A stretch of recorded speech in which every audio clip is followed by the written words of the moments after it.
today we are going to study the topic of cybercrime, which is an important topic for the civil services exams, both the UPSC and state civil services exam. This topic, cybercrime and IT Act, it is specifically mentioned in the RAS mains exam syllabus. We will first study what is cybercrime, then what are the types of cybercrime, what are the methods to prevent cybercrime, and the government efforts for preventing of cybercrime and for regulating the digital world. First, what is cybercrime? It is the use of computer as an instrument to commit illegal activities like fraud, that is stealing of information is a kind of fraud. Phishing attempts are a kind of fraud. What is phishing? Phishing is sending of fraudulent emails, and when you click on the link given in the email, some website will open which is a fraudulent website, appears to be the original website, and it asks you for your details and you enter your details. Suppose it is a fraudulent website which appears like a banking website. It asks you for your user ID and password, and as soon as you enter the details, and the details go to the hacker or the attacker, and the attacker will misuse your information to extract money from your account. So this is phishing. Then stealing of identity, it is also a cybercrime under section 66C of the IT Act. Then violation of intellectual property rights like violation of copyright, that is also a cybercrime. Then unauthorized access to classified resources, which is also called as hacking. Hacking means breaking into a computer system for stealing sensitive information. That is called hacking. It is a crime under section 66 of the IT Act. Now we come to what is IP address and what is MAC address and what is the difference between the two. We need these concepts like the IP address and MAC address for studying the cyber crimes that are listed in the later part of this video, in the later slides of this video. Now, what is Internet Protocol? As the name IP Internet Protocol suggests, protocol. Protocol means a set of rules. So it is a set of rules for sending and receiving messages at the internet address level. So by means of this IP or internet protocol, data is sent from one computer to another computer on the internet, and the message is divided into a number of units called packets. And each of these packets, they contain the internet address of the sender and receiver. So both the sender and receiver's internet address are contained in these packets. And these packets, they may arrive in different orders, and the internet protocol is just delivering these packets.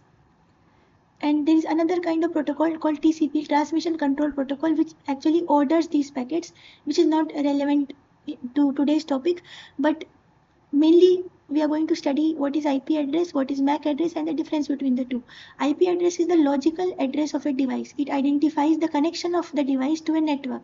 Using that connection, the device connects to the network. So while IP address is the logical address which identifies the connection of the device to the network, the MAC address is the physical address of the device, where the device is physically located. Now we come to the types of cybercrime. Hacking we have already studied. It is a crime in which the computer systems, they are broken into to steal or alter any data or information to gain unauthorized access to the system. So stealing information or changing of any data or information by gaining unauthorized access is hacking, which is a crime under section 66 of the IT Act. Next comes phishing. Phishing is, we have already studied, phishing is a scam which is performed by sending fraud emails to direct the computer user to fraud websites, eliciting transfer of money or sensitive information. Now, suppose I am the user and I get an email which has got a link in it. As soon as I click on that link, it is actually a fraudulent email and it has got a link. I click on the link. I don't know that it is a fraud email.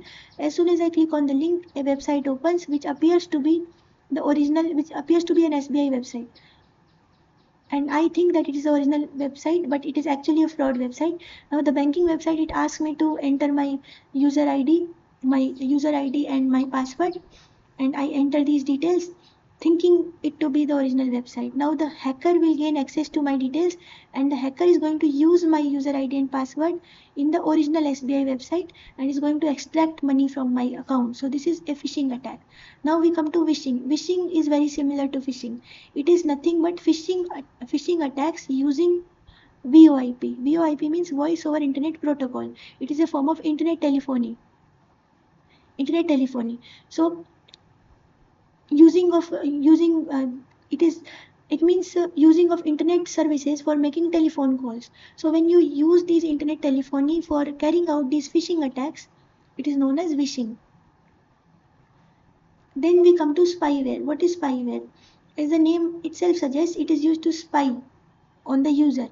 So a computer software installed secretly on the user's computer through the user's internet connection. So the user's internet connection is used to secretly install a software into the PC of the user, and this spyware, it secretly monitors the user behavior and transmits the information gathered from the user's device to the hacker, to the hacker's computer.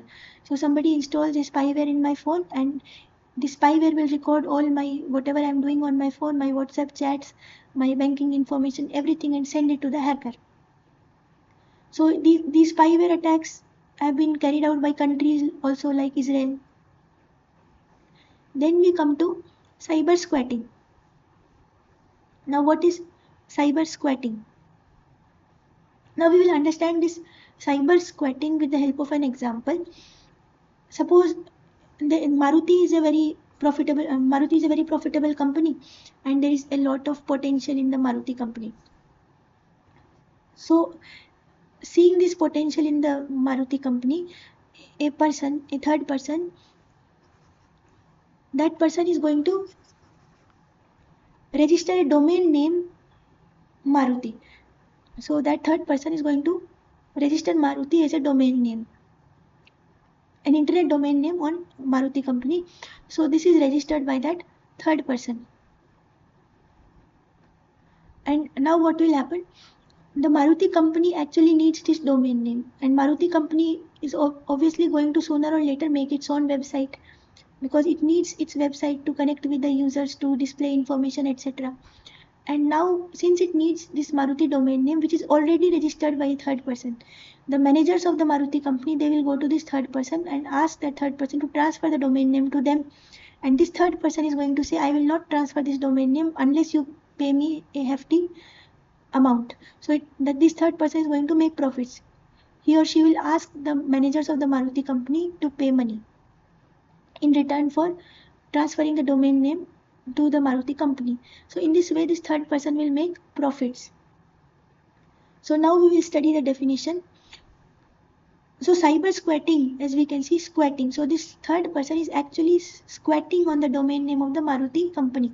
This Maruti company is not owned by this person, and he has no connection with Maruti company, but he or she is squatting on this domain name for making profits, for actually exploiting the vulnerability of the managers of the Maruti company for making profits.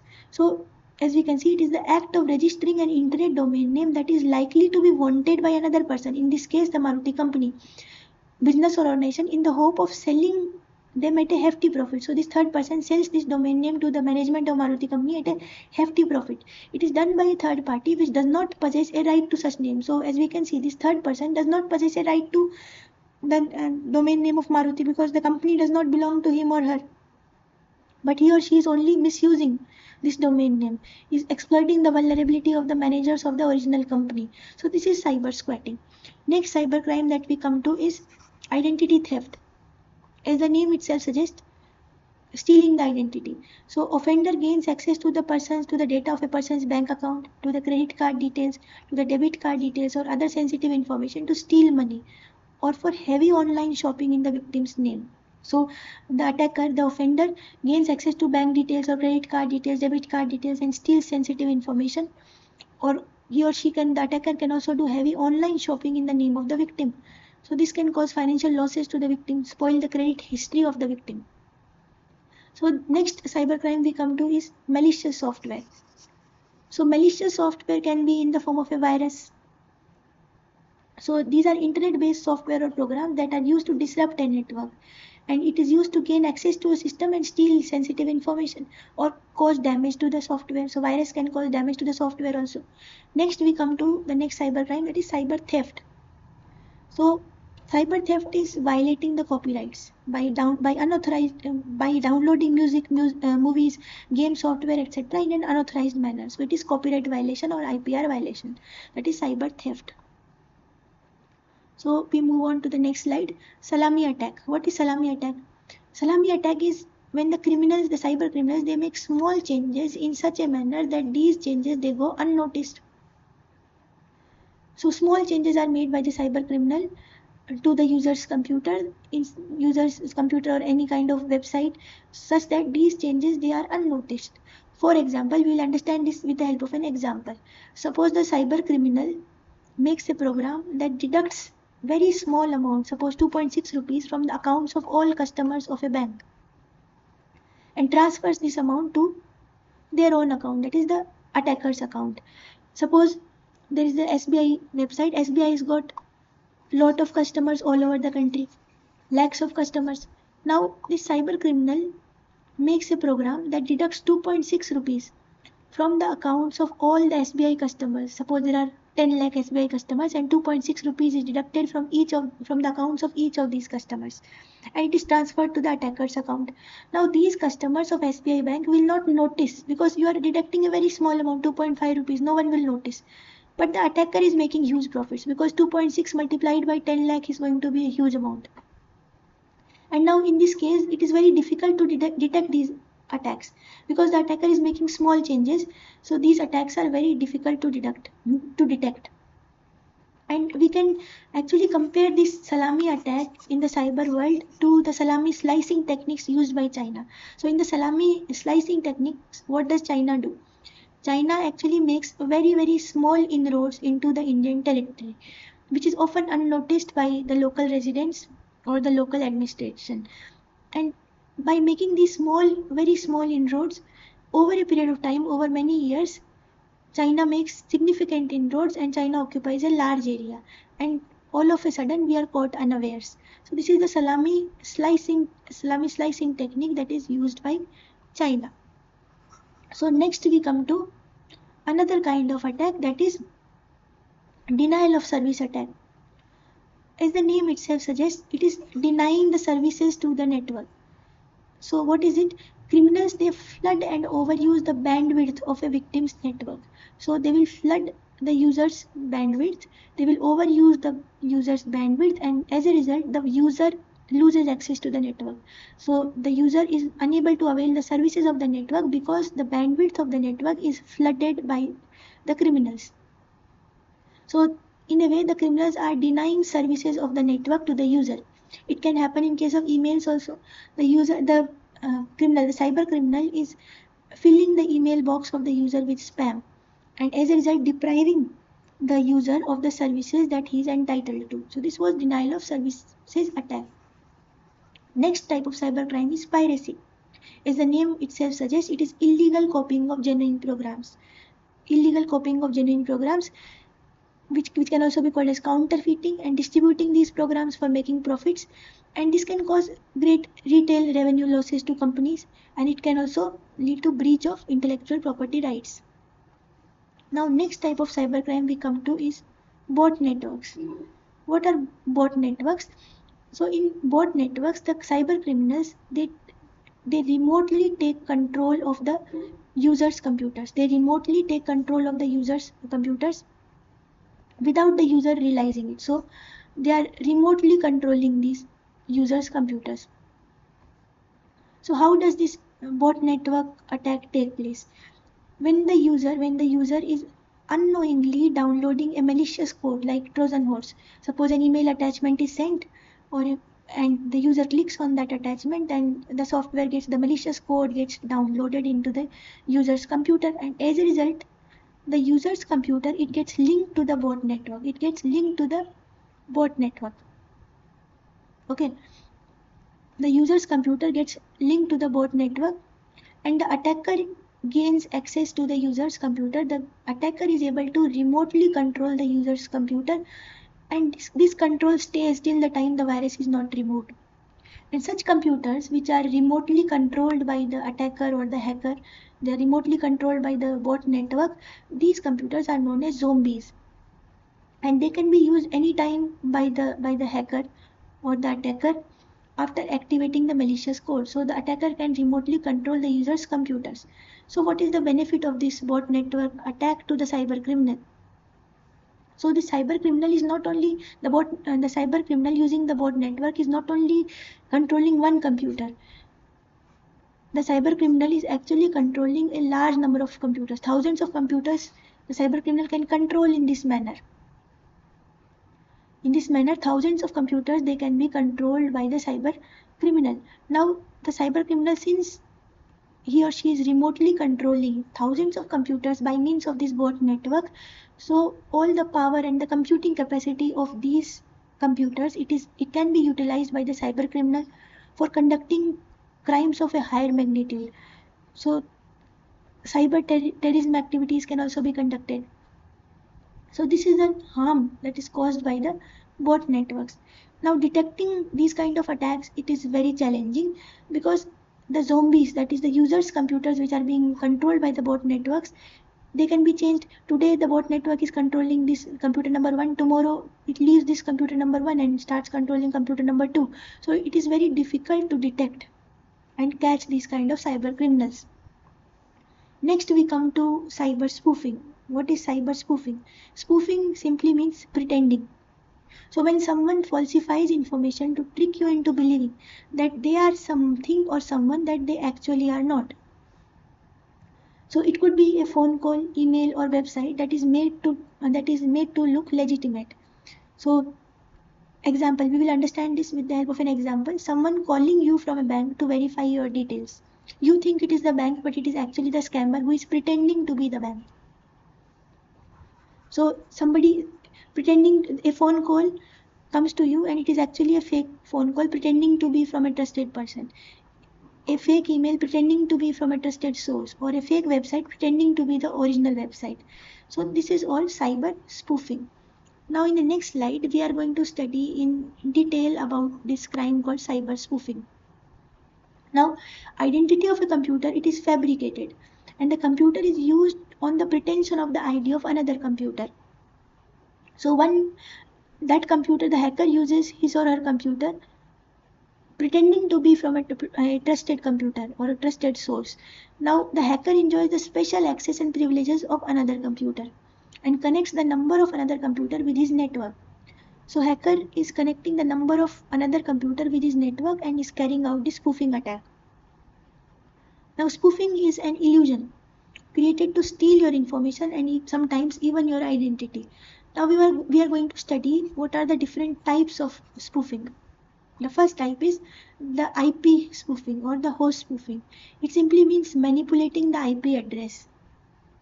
We will understand this with the help of an example. IP address, as we have already seen, it is the logical address which is used to connect a device to a network. It can be in the form of 1.5.7.3. This is an IP address. So with the help of an example, when we see, suppose you are having a group chat with your friends. You have a lot of friends A, B, C, and you are having a group chat with all of them. Now somebody who is carrying out a spoofing attack will manipulate the IP address and will make his or her number look like your friend's number and will send messages in this group chat. You will think that it is coming from your friend because the number being displayed is your friend's number, but actually it is some other number pretending to be your friend's number, and that attacker has actually manipulated the IP address to make his or her number look like your friend's number. So this is an IP spoofing attack. Next we come to the email spoofing. So it is manipulating of emails to appear to come from a different email address. So an email pretending to be some other email. A fake email pretending to be from a trusted source. This is email spoofing. Next we come to DNS spoofing. What is DNS spoofing? DNS means domain name systems. So what do these domain name systems do? Domain name systems, they translate the human readable domain names, suppose for example google.com, into IP addresses that the computers understand. For example, google.com is a domain name and IP address is 1.5.7.3. So translation of this human readable domain name into the computer readable IP address, it is done by domain name system. So domain name systems, what is DNS spoofing? First, suppose you have your user's computer and then there is the DNS server, the domain name system server. This is the DNS server and this is the user's computer. Now the user's computer, it asks the DNS server for the IP address associated with any particular domain name. For example, google.com is the domain name, and this user's computer is asking the DNS server, please give me the IP address that is associated with this domain name. So the DNS server will reply, this 1.5.7.3 is the IP address associated with this google.com domain name. This happens in the normal course of events. But what happens in case of a spoofing attack? In case of a spoofing attack, what happens is, suppose now the DNS server, it is manipulated. It is manipulated in case of a spoofing attack, and it is made to send a wrong IP address for the domain name. Now the user's computer asks the DNS server, please give me the IP address associated with this domain name google.com. And now the DNS server, it is manipulated by the hacker or the attacker. So the DNS server is forced to give a wrong IP address. So DNS server will give a wrong IP address 1.5.6.3, which is actually not the IP address associated with google.com. Instead, it is associated with the attacker's machine. So as a result, the data from the user's computer, it is redirected to the attacker's computer. And in this way, the attacker can gain access to the user's computer, steal sensitive information. So this is all about DNS spoofing. So what are the negative effects? Phishing attacks can be carried out using DNS spoofing. Spreading of malware like viruses and stealing of sensitive information, it can be carried out. So next we come to ARP spoofing. What is ARP spoofing? ARP, it stands for Address Resolution Protocol. And this ARP, it is used by the devices, by the network devices, that is computers, to communicate with each other. So the devices, they communicate with each other using the Address Resolution Protocol. Now we are going to understand this with the help of a diagram. Suppose there are a number of devices which are connected in a network. Here I am marking them 1, 2, 3, 4 and 5. So these 5 devices, they are connected in a network. Now suppose the computer number 1 is the user's computer. Now the user's computer is computer number 1, and it sends. Now the user's computer is going to communicate with other computers using the ARP or the Address Resolution Protocol. When the user's computer or the device wants to communicate with another device, it sends an ARP request to find the MAC address associated with the IP address of the intended recipient. Suppose user's computer, that is computer number 1, it wants to communicate with this computer number 3. So user's computer, that is computer number 1, it will send an ARP request. So it will send an ARP request, and in the ARP, what will be the content of this ARP request? In this ARP request, the computer number 1, it will say, this is the IP address that I want to find out, and suppose the IP address is 1.5.7.3. Please give me the MAC address associated with this IP address. That is the physical location of the device that is associated with this IP address. This is what it wants as an ARP response. So it is sending an ARP request, and in the ARP request it is saying that this is the IP address, please give me the physical location of the device that is associated with this IP address. And what will happen in the normal course of events is that since the IP address 1.5.7.3 is associated with computer number 3, so computer number 3 will send an ARP response and will send its MAC address as part of the ARP response. And in this way, the physical location of the computer number 3 will be known, and both the computers, the computer number 1 and 3, they can communicate with each other, and the information from computer number 1, it can be transferred to computer number 3. In this way, communication can take place. So this was what happens in the normal course of events. Now what happens in case of an ARP poisoning or ARP spoofing attack? In case of a spoofing attack, what happens is, suppose there is a computer number 13, which is the computer that is associated with the attacker. This is the attacker's computer, the cyber attacker's computer. Now what this attacker will do is that it will send a fake ARP response. Now user number 1, the computer number 1 is sending an ARP request, And now the response, the attacker is going to send a fake ARP response to this computer number 1, a fake response. And what will it send as part of this fake response? It will force this ARP response to make it appear as if their MAC address is associated with the IP address of another device on the network, such as a trusted server. So it will send in the fake ARP response, it will send its own MAC address. It will send its own MAC address as part of the response to the request given by user number 1. So what the user number 1, the computer number 1 had asked was, what is the MAC address associated with the IP address that is 1.5.7.3. So the response, instead of coming from the trusted computer, that is the computer number 3, which actually had the MAC address associated with this IP address, the response instead comes from the attacker. So attacker is actually manipulating the ARP response. So the response is being manipulated by the attacker, and the response, as part of the response, the attacker sends its own MAC address. The attacker's machine sends its own MAC address, and now instead of the user number 1 communicating with the computer number 3, the computer number 1 is instead communicating with the attacker's machine, and as a result, the information from the computer number 1, it is transferred to the attacker's machine instead of being transferred to computer number 3, and so the attacker gains control over the user's sensitive data.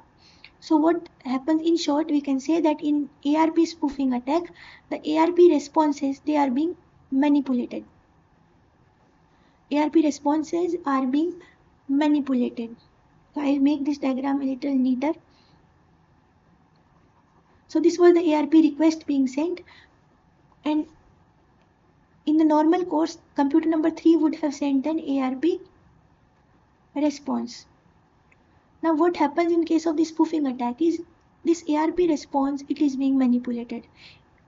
As it originates from the computer number 3, it is the correct response, but in the middle it will be manipulated by the attacker to make, and now the response is changed. Instead of the MAC address of the computer number 3, the MAC address that is being sent to the user's computer is the MAC address of the attacker, and as a result, the attacker's machine gets linked to the user's machine, and sensitive information can be stolen from the user. So what are the consequences? It can be used for manipulating of network traffic, for eavesdropping of sensitive information, and for launching of further attacks. Now next type of cyber attack we comes to is caller ID spoofing. It is one caller ID pretending to be another caller ID.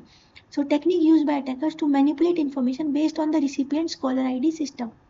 So the caller ID, fake caller ID, which pretends to be the original caller ID. So this is caller ID spoofing. Next comes application spoofing. Application spoofing means creation of fake applications that mimic the legitimate applications. So creation of fake applications that look like the legitimate applications is application spoofing. Next we come to what are the methods of preventing these spoofing attacks.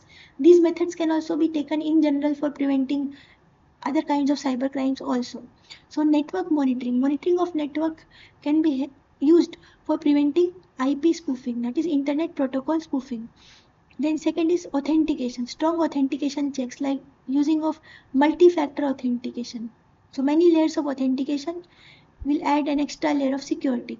Digital signature certificates, these also act as a method of authentication, and it can prevent these spoofing attacks. Then as we have already seen that data is sent in the form of units, which are also known as packets. So if you inspect these packets, if these packets they are subjected to periodic inspection, then spoofing attacks will be lesser. So network devices, they can be configured to inspect the packets and check if the IP address and host name they are legitimate. So they can be configured to inspect the packets and check if the IP address as well as the host name they are legitimate or not. So checking of IP addresses whether they are legitimate. Then the next kind of method to prevent these spoofing attacks is encryption. So encrypting means coding, using of a code. So when the information is codified or encrypted, so in that case it is difficult to carry out a spoofing attack. So network traffic, when it is encrypted, it is very difficult to intercept or to manipulate this network traffic and carry out a spoofing attack. Then Using of intrusion detection and prevention systems. So these systems are preventing intrusion into the network. These can prevent spoofing attacks.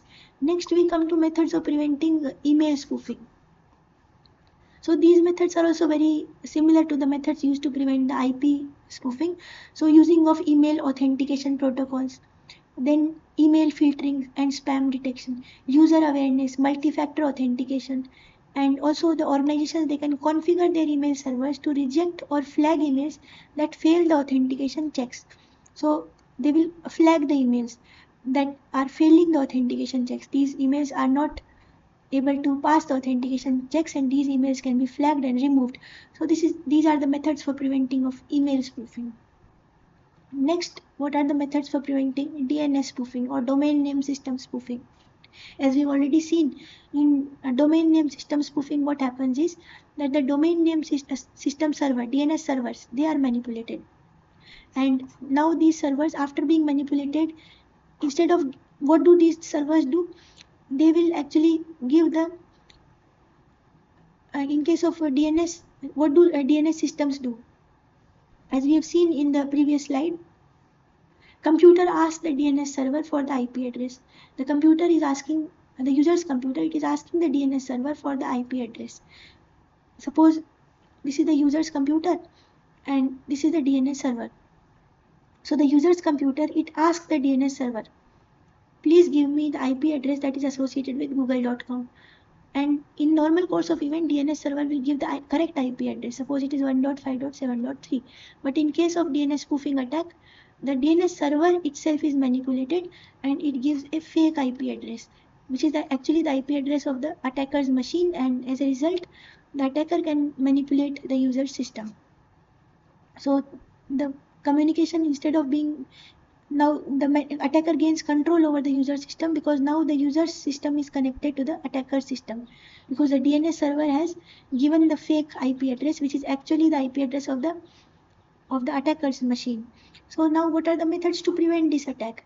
One is use DNS security extension. So these security extension, they add a layer of security to the DNS system. They provide cryptographic signatures to verify the authenticity of the DNS responses. So this was the DNS responses, like the DNS server was giving the response in the form of the IP address. So how can the authenticity of this IP address be verified? So there are certain cryptographic signatures which can verify the authenticity of these DNS responses, and this can prevent the attackers from tampering with the DNS records. Then regular updation of DNS software is another method of preventing spoofing. Updation can always help in preventing these spoofing attacks. And using of firewalls and filters, DNS firewalls and filters can also help prevent these attacks. Next we come to caller ID spoofing. How to prevent this? So verify the caller identity. Be cautious with the personal information. So if you are cautious with the personal information and you are verifying the caller identity, it can help in preventing caller ID spoofing. So in case of caller ID spoofing, it is some caller pretending to be some other caller. And this can be prevented by being cautious with your personal information and verifying the identity of the caller. Now, how can you prevent application spoofing? As we have already seen, application spoofing is fake applications. Creating fake applications which look like the legitimate applications. How can you prevent it? Download applications only from official sources. Check the details of the application. Check the ratings or the reviews. Ratings and reviews are given by users, and by means of these views we can come to know whether it is actually an authentic application. Then report the spoofed application. In case you come to know that it is actually a spoofed application, then please report it to the App Store. Then using of secure communication protocols like HTTP.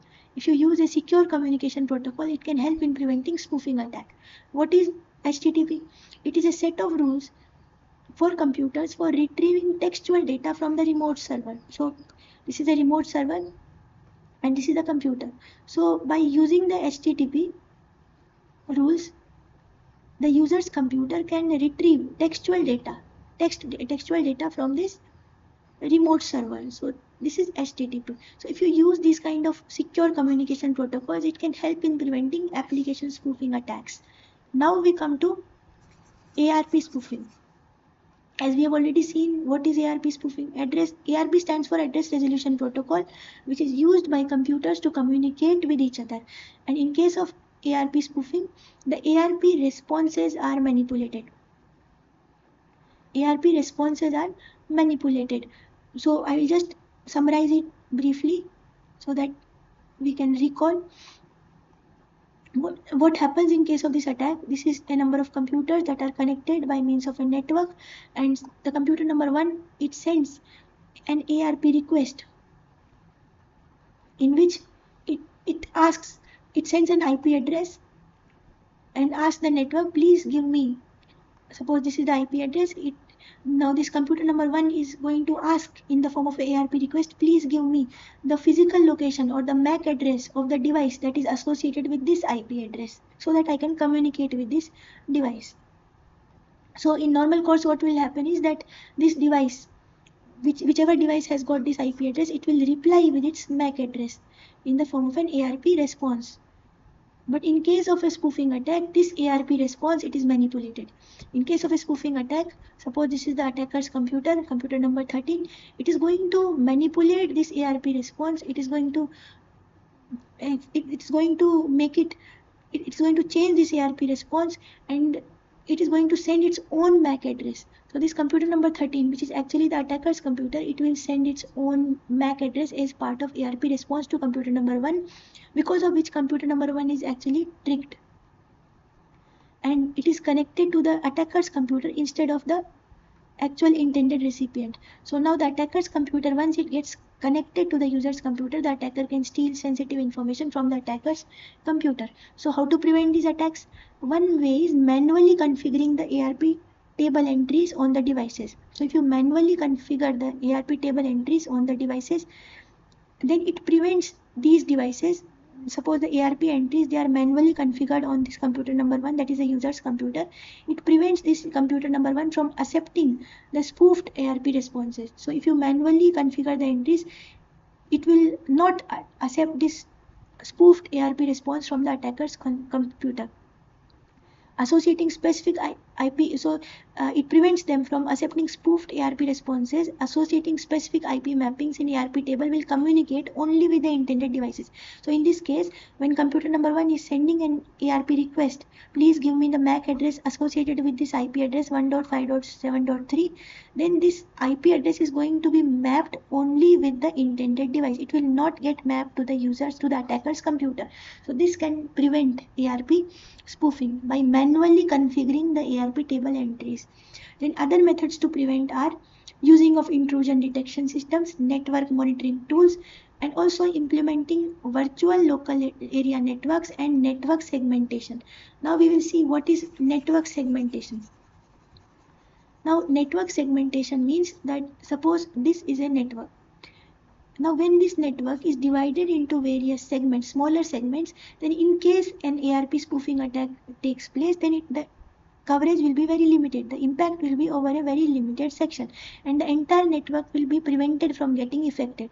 So in this way, network segmentation can prevent ARP spoofing. Now we move on to the next slide, which gives the other types of cyber crimes. So one is internet relay chat crime.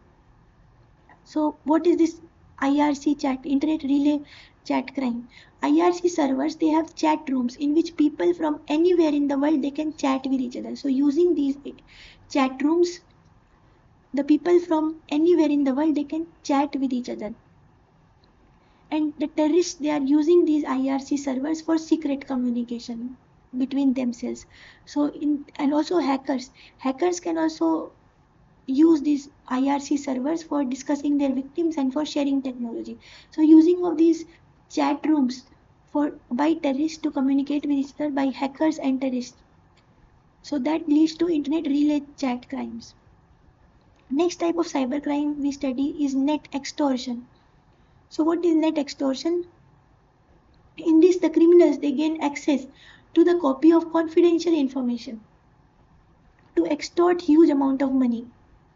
So they gain access to your confidential information like your banking details, your user ID, password, and they use this to extort huge amount of money. Next we come to rootkit. What is rootkit? It is a malware that enables administrator level access to a computer or computer network that would not have otherwise been allowed. So gaining administrator level access by means of a malware is called as rootkit. So gaining administrator level access to a computer network by means of a malware. This is called rootkit. Now cleaning of this rootkit, that is removing this rootkit from a system, is a very difficult task, and there is only one solution to remove this rootkit, that is formatting the system. And as we know, when we format the system or when we reinstall the operating system, then all the data is lost. So this is rootkit. Then comes website defacement. As we can see from the name itself, it means defacing a website, that is changing the visual appearance of the information on the website, changing the visual appearance of the website or changing the information on the website. And this website defacement can be used to defame any organization. Suppose Springboard is a very trusted coaching institution and it has got its website. Now what will the attacker do? The attacker will actually gain unauthorized access to this website, and will change the visual appearance of this website, will put certain defamatory messages, certain derogatory comments on this website, will change the information on this website. And now in this way the attacker can actually defame the Springboard organization. Springboard will lose its credit, lose the trust of its followers, the trust of the students, because the website has been manipulated. People will think that what is written on the Springboard website, they will lose trust, and the organization itself will get defamed. So usually the websites of renowned organizations is subjected to this website defacement attack. Now we come to adware. Adware means advertisements. It's a software that automatically downloads and displays advertising material in pieces like banners and pop-ups when a user is online in order to generate revenue for its author. Suppose I am the user and I switch on my computer, I switch on my internet, and as soon as I switch on the internet, pop-ups appear. These pop-ups are automatically downloading, and these pop-ups, when they appear, they are actually generating revenue for the maker of these pop-ups, and this is known as adware. So these can be very irritating for the users. Now we come to the government efforts to prevent cybercrime. So first we go to the IT Act. This was the first act that was passed to prevent cybercrime. So this IT Act has got a list of sections which have got penalties, and which have got like the sections, the content of the section, the cyber crimes, and the punishment for those cyber crimes. So first is section 43. It has got penalties and compensation for damage to the computer or computer system. So if someone is causing damage to the computer or computer system, they have to bear penalties. They need to pay damages to the victim. So this is section 43 of IT Act. Then comes section 65, which is tampering with the source document. Tampering with the source document, and if somebody commits this crime, he or she will be subjected to fine up to 5 lakh, jail up to 3 years, or both. Then comes hacking, section 66, and the punishment is fine up to 5 lakh, jail up to 3 years, or both. Then dishonestly receiving a stolen computer, system, or communication device. So when you dishonestly receive a stolen computer, then it is a crime under section 66B of the IT Act, and the punishment is 3 years jail or 1 lakh rupees fine, or both.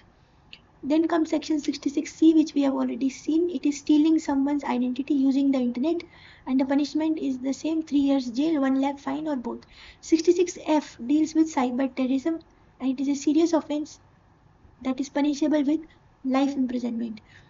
Then section 66D, it deals with personation using computer resource. So it is similar to a spoofing attack, pretending to be some other computer, personation using the computer resource, and the punishment is 3 years jail or 1 lakh fine, or both. Then comes section 67, which deals with publishing of obscene materials, punishable with jail up to 5 years, fine up to 10 lakh, or both. Then we come to publishing material on sexually explicit act. It is a crime under section 67A of the IT Act, and for the first offense, punishment being jail up to 5 years, fine up to 10 lakh, or both. For the second offense, jail up to 7 years, fine up to 10 lakh, or both. Then we come to section 67B, that is child pornography. it is an offense punishable with jail up to 5 years, fine up to 10 lakh in the first instance when you are committing the crime for the first time. If you repeat the offense, then there is jail up to 7 years, fine up to 10 lakh, or both. Then the next offense is publishing or transmitting the private area of a person without his or her consent. It is a crime under 66E of the IT Act, punishable with 3-year jail, 2 lakh fine, or both. Now we come to some of the recent efforts for preventing of cybercrime. So first is the Digital Data Protection Bill 2023, and this bill, first we'll understand a number of concepts related to it. One is, what is data principal?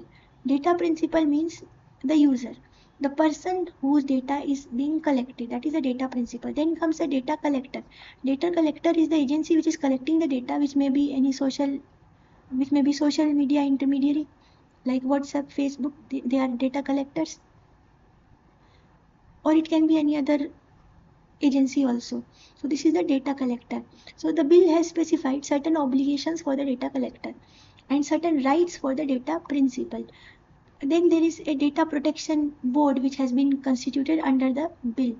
So what will this board do? It will monitor the compliance with the provisions of this act, and it will impose penalties in case of non-compliance. It will hear the complaints of the data principal as well as data collector, and it will also give directions to the data collector regarding how to carry out the provisions of this act. Now, rights of data principal. So the data principal has got certain rights, like the data principal has got the right to information about the processing, deletion, and change of data. So how the data processing is being done, whether the data is being deleted or not, whether the data is being changed. If the data is being changed, then consent from the data principal may be needed, and if the data is being deleted, consent may be needed. So all these rights with respect to processing, deletion, change of data. So the data principal needs to know how the data is being processed, being deleted, or being changed. These are the rights of the data principal. Then the data principal also has rights with respect to grievance redressal. So if the data principal has got any grievance, then the bill says that a grievance redressal officer will be appointed by the data collector, that is the agency collecting data, and this officer will provide for grievance redressal. And also appeal can be made to the data protection board, who will hear the complaints of the data principal.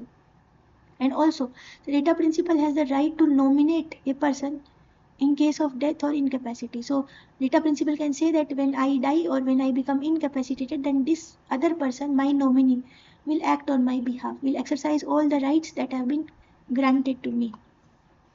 Next we come to data collector, and the bill specifies certain obligations for the data collector. The obligations include deleting data if not required. If the data is not required, then the data collector has the obligation to delete the data. Then also the data collector has the obligation to provide for data security. And also in case there is data theft taking place, then the data collector has to give information about the data theft to the data principal, that is the user, and to the data protection board. So the information regarding data theft needs to be provided by the data collector to the data principal, that is the person whose data is being collected, and to the data protection board, which actually monitors compliance with the provisions of this bill. Then also the data collector has got an obligation to protect the information relating to children, And also when the information relating to children is being processed, then parental consent is required when it is being processed or being transferred.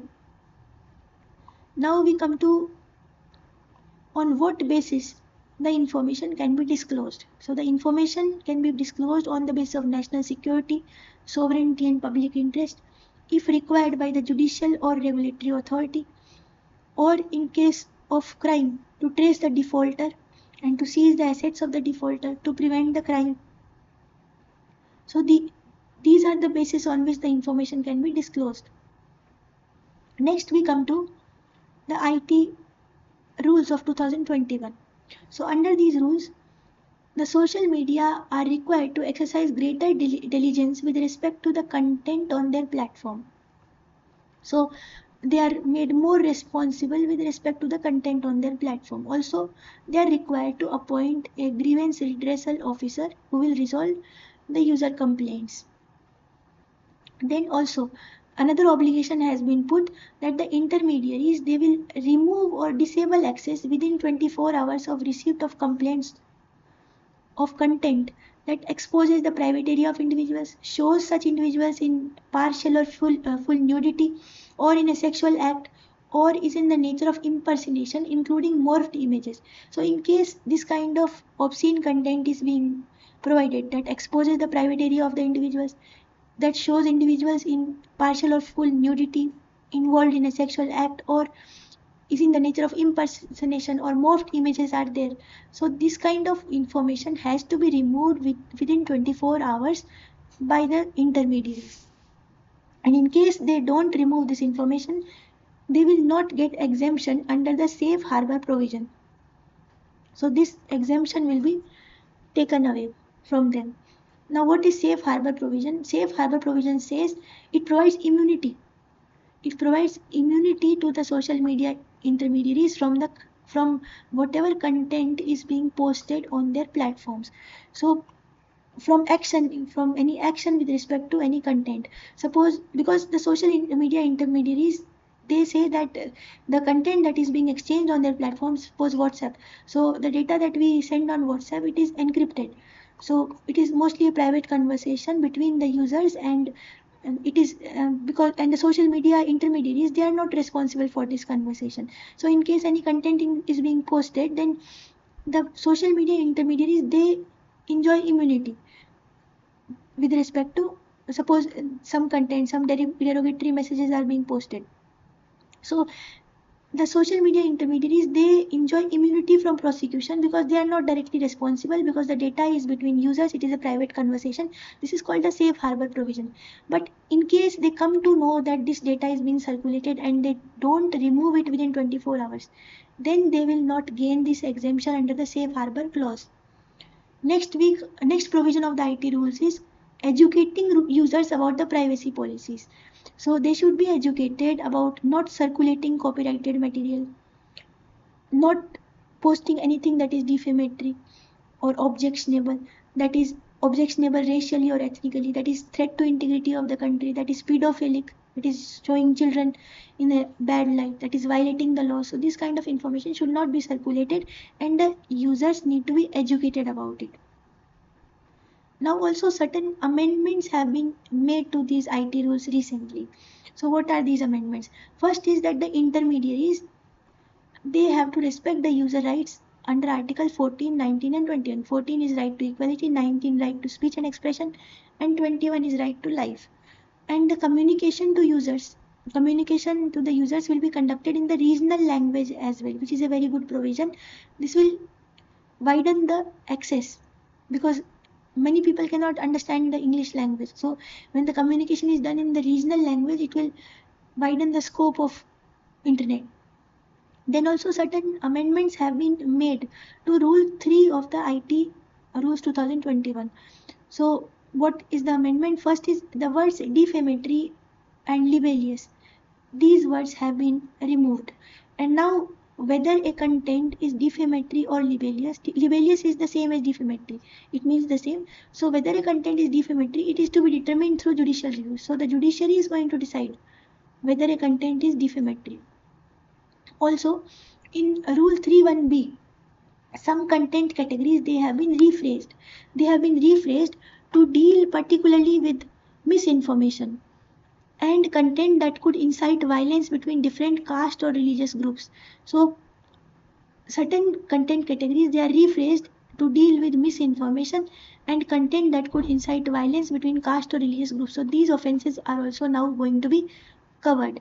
In misinformation and content inciting violence between caste or religious groups.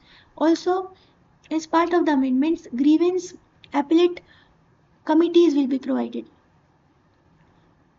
to allow the users to appeal against inaction or decision taken by intermediaries on user complaints. Suppose the intermediary has taken some action on user complaints, but the user is not satisfied.